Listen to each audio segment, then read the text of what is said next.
wise, there's a lot of things going on in the new store, and there's art going on here, and then I'm doing a lot of prototypes and I'm even working with tubes and solar power and tubes, and we already have solar. Do we have the Tocante that you brought? The stuff? Yeah, it's in my backpack somewhere. I can get it, I'm gonna get it. Yeah, that'll help, but just to remind people that of all the branches we have solar sounders, and the Tocante is a touch instrument that's solar powered and designed to be kind of mobile. And there's just all the other instruments we've always made were drum machines and samplers and organs, things that are touchable, things that you wave your hand around. So just diving in, that I'm working on. And I'm going to start with this. This is something that's totally new. This is the previous instrument. Just don't worry about the words. Oh, I'll explain the 3 stages of synthesizer name creation. The first stage is, say I was in my 20s when I first made up names, and I was really kind of a weird guy. I made up weird names, like imaginary names. Tried to like make up imaginary names for like synthesizer concepts, and that does work because you're trying to explain philosophical concepts that you often have to make up new words. But then stage 2 is don't use any new words. So actually, whereas this is a remix of a previous instrument that was called the Coco Quantus, and that was like a made-up word, and then this is now called Cafe Quantum. So totally normal words. Cafe is a normal word, and quantum is a normal word too. But quantus was not a normal word because it was like a name. So, and Coco was like also a person's name too. So I wanted to get out of like the imaginary place and get back into the real. So a few new developments. I'm gonna have to talk before I go through the test. I have to listen to the test too much. So a few new developments. It's just updated look and everything. You'll see this is actually gold, although it looks like a silver color. This is just white gold. But we've worked out this gilding technique so now, whereas the previous, if I wanted to make a radio instrument these are radio antennas. Previously I would put a circuit board there, and I really didn't like that because circuit boards, I like to not make a lot of circuit boards because they're very environmentally intensive. And I have a philosophy on making circuit boards so that musical instruments are not disposable.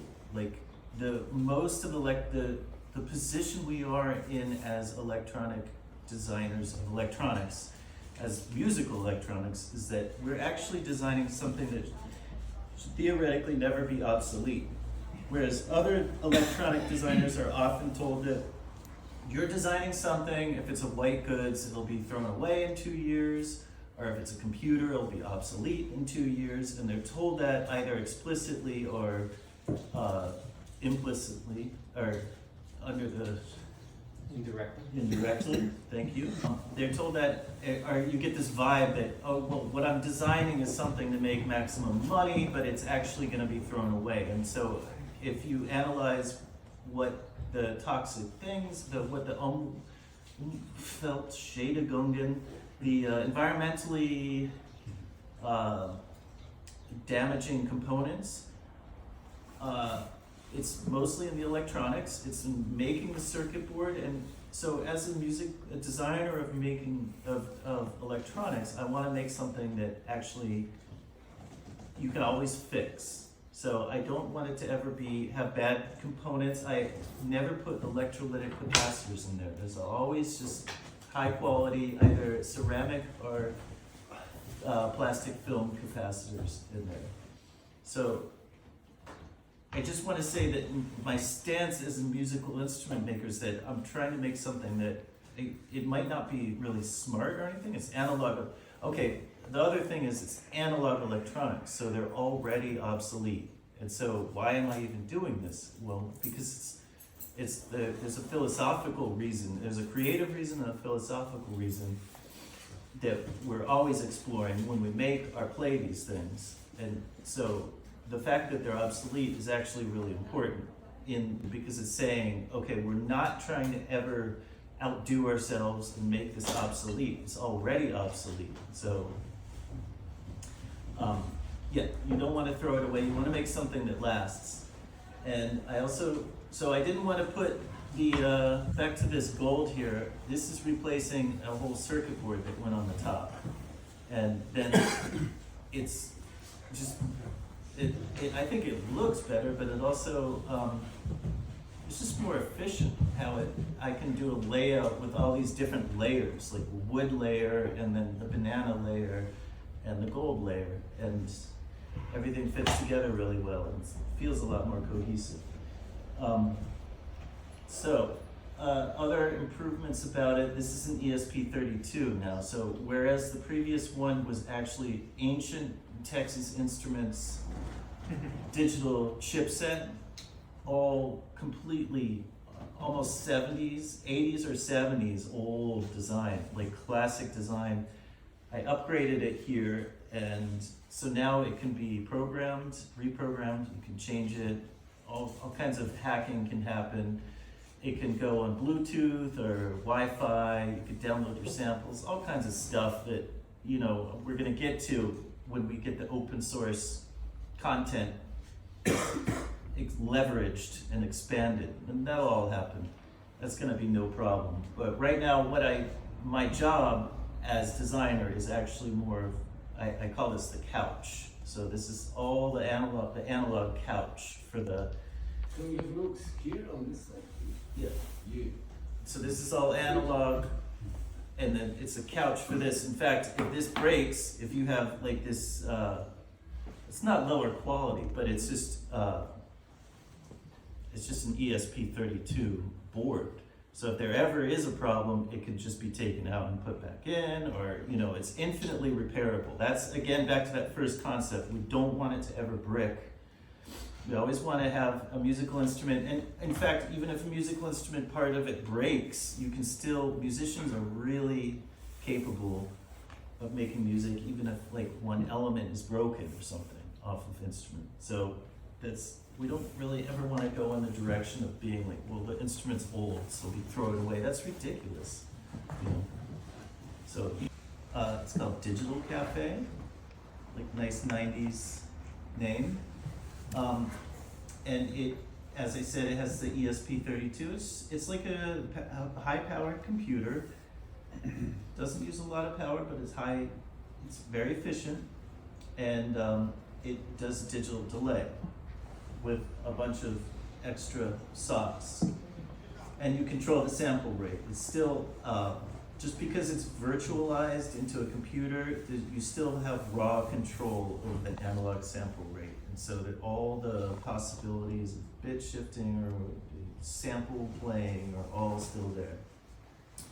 And then this is the quantum experiment, which means it's just 5 oscillators, and they have a master pitch control and a master tuning control, and they can be in LFO range or high frequency range. And they have outputs that are designed to really kind of play with a digital delay. So there's a triangle output, but there's also these sampled outputs, and they weave into each other. They modulate each other in different woven patterns, and that is controlled as pinched by the chaos knob. So you can turn it where they're just oscillators, and then you can turn it up so that they're really chaotic. And that is something I found a long time ago when I first designed. This instrument comes from a history of instruments that go back to when I started making instruments. Like the first instrument I ever made was, I figured out this ancient Texas digital delay chipset, and it just inspired me. It has a basic capability of changing the sampling rate and of flipping, going forwards and backwards in time, and then of skipping, kind of like jumping around through time. And that was the basic inspiration to create various kinds of control mechanisms that are analog, modulate digital delay. And then this is, so that's like the core modules. Of course, this will be doubled in the stereo version. And then there was often an instrument called Coco Deer, which had a theremin type contraption on it, which was called the deer horn, which is an instrument where you wave your hand over an antenna and it creates an envelope and a pitch. So you can have it's not just one theremin. Like the question that the question it's been trying to answer was what Clara Rockmore asked Lev Theramin, was can you make a theremin that's like multi-polyphonic, or a theremin organ? And he said, well, no, because you would need more than two hands. Because in the theremin, you have one hand for pitch and one hand for volume. So the question is actually a good impulse to work on, well, what can you do to make a theremin organ? Because that's not the end of the story. You can't just say, oh, you just have two hands, get more hands. So the idea is to create the envelope. The problem with a theremin, if you just have a theremin organ and no volume control, it's just gonna be droning, like, and it won't have any, like, you always want a basic tone that's silence in a real musical instrument. So you want it to kind of go to silence. So we start with silence on this, and then if there's movement, it starts creating envelopes, and then it uses the pitch and envelopes it, so it's it can go to silence. And then if you have multiple ones of those, then you can use your two hands over more than two, and you can kind of trigger them and activate them and play them. And one more thing before I start the test is that this is not actually a deer horn.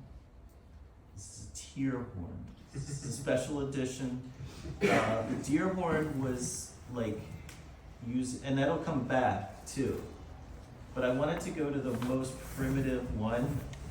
When I started making the deer horn, I made one that was just a theremin with an envelope. So this is actually heterodyning, so it has that really kind of old, 100-year-old theremin sound to it. And the deer horn actually had a little bit more complicated CD system, and VCOs, so it was like more cleaner, but I wanted to see how far I could push the theremin itself. So, what is it? It's, these two radio oscillators, and then they're heterodyned, and then you get a CD from that, or you create an envelope from that, and blah, blah. And then, I should say one more thing, thing B, is that there also is a special edition dubstep filter oscillator on it.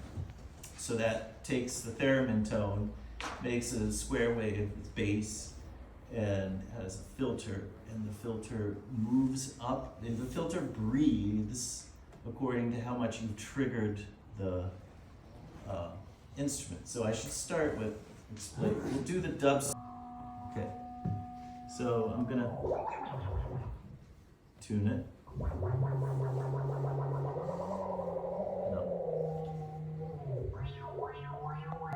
LFO slower there. And I have an envelope, I think. Okay. One other goal when I was redesigning everything for the last 2 or 3 years is kind of an activity report.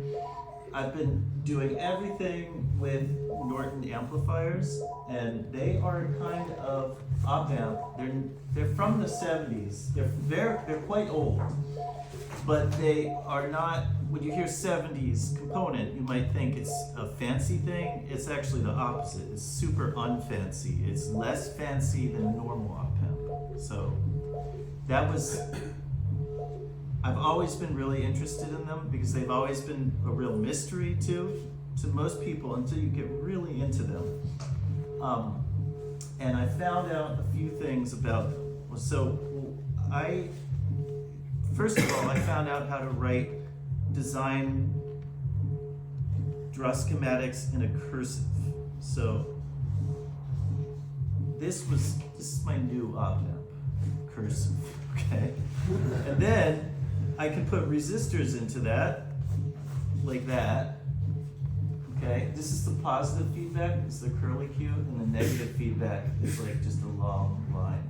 So the positive feedback is like pushing back, okay? So I'm working on a cursive. But then I realized, oh, you can feed them just with transistors. So I started drawing transistors. This has to be a PNP. And then I have these tails, and I can do, I have to do a mirror on the spot.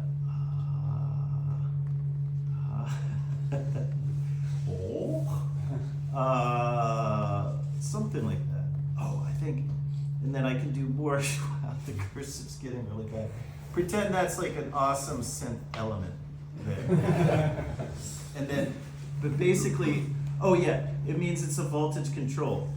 And then I come back in, and I have this is a differential pair of transistors. And then all my awesomeness feeds into the op-amp directly. It's really, once you learn how to use a North amp, you'll never go back. I mean, you will go back. You can use the other amps are very important too. I'm not denying that. But this is what I've been working on for like 3 years now. And I wish I could show the wooden circuits, but if you want to see the prototypes I've made, visit the other store. And so this is just one of the quantum experiment oscillators, right? Okay. What we do when we do a really good show, it should just be like an instrument test. So I'm gonna turn up the chaos knob now. Try to make it more noisier. Yeah, through noise to what's called hyper chaos, which is a mixture of noise, silence, pure tones. It could be Bach if you're really good at making hyper chaos. So now I'll just do an envelope. I wanted to make an envelope. I'm using my VCA now, and now I'm gonna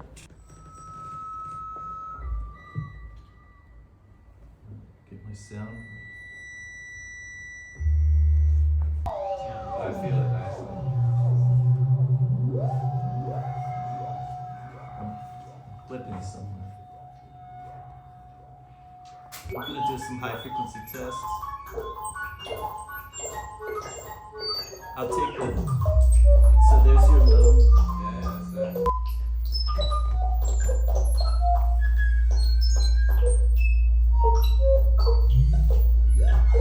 Oh, there we go. That came through. They're really undersampled, but that's the point of you controlling the sampling rate, is to create all these artifacts and stuff.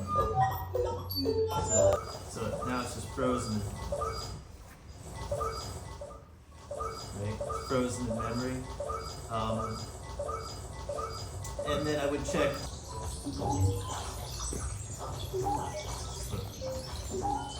I'll clear the buffer in a second.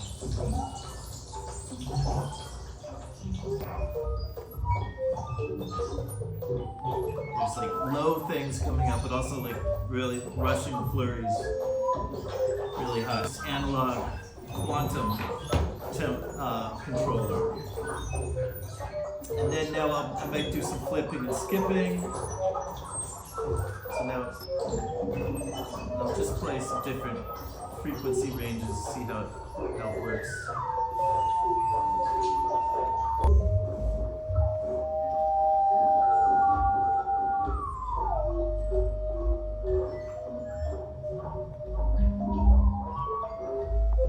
Yes, now I have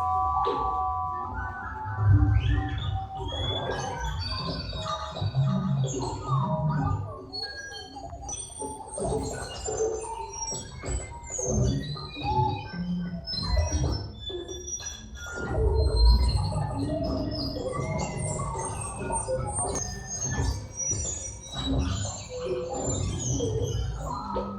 so, right, so we've got theremin, and I can, now I have,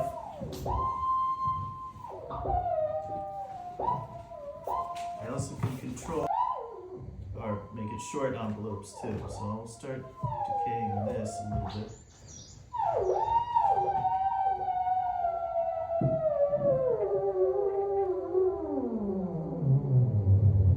So it's supposed to be, when you heterodyne two radio waves, you get a sine wave, but in the classic theremin sound, when it gets low, it gets this wonderful, like, crackling sound, crackling pitch. So, but the cool thing about this is now I can also control the theremin by some. Yeah.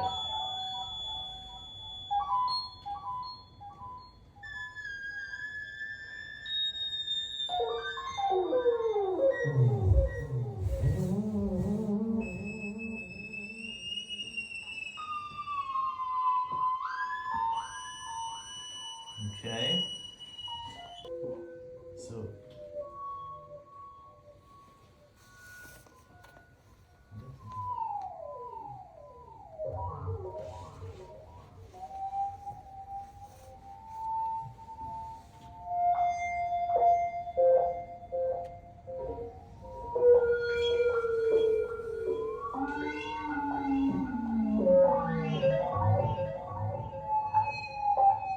So I have it, it's playing itself, but I'm also kind of playing with it with my hand too.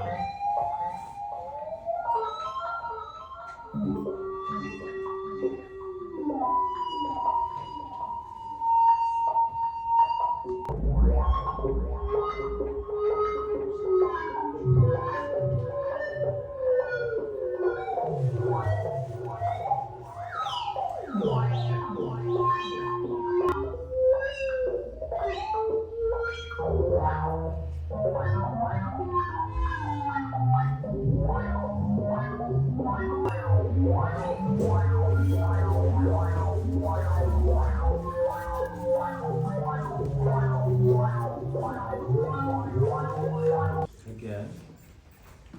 And this is just designed to make clicks for exploring spaces, architectures. And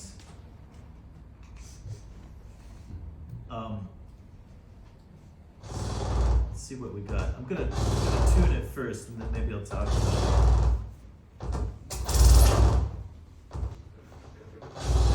I'm missing it. This one.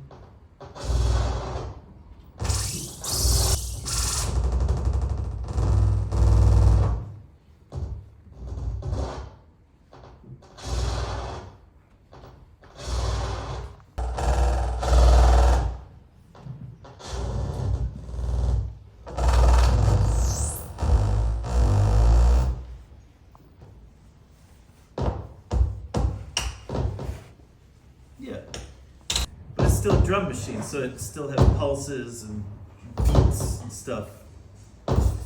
So by the way, this can go into a lower mode. Let's see, I'll put it.